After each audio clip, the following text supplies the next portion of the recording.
cel puțin se parafrazează, dacă nu se repetă la fel.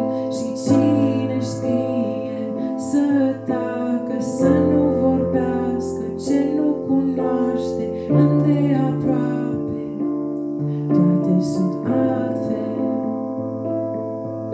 Și cine mai vrea să-și schimbe părerea de dragul adevărului, cine va lăsa primul piatra jos? Oamenii spun multe fără să știe ceva.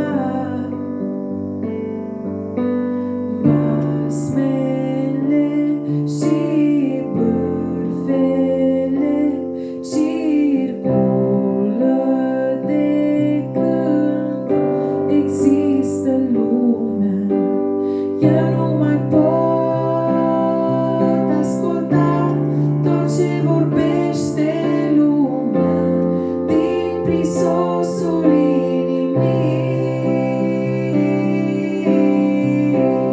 Lumea ne treacă și știu, eu nu vreau să fiu așa.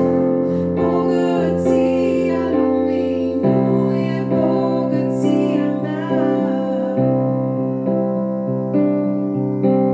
Zilele trec, lunile trec, anii trec, oamenii se pierd în istorie.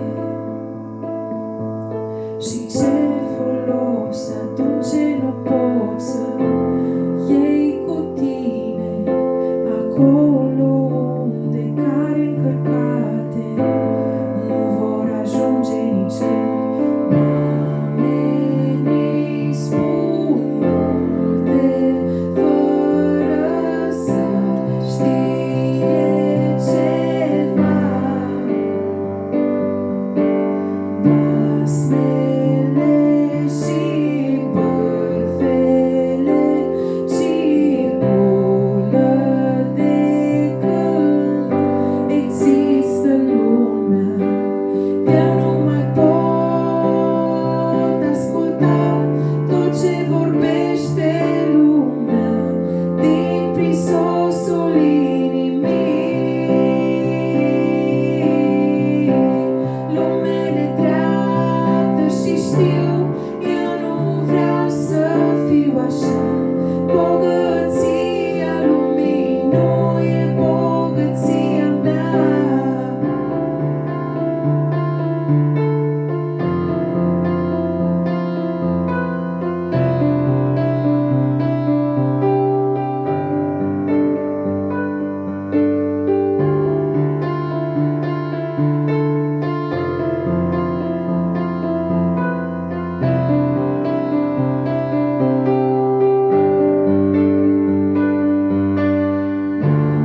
Oamenii spun multe fără să știe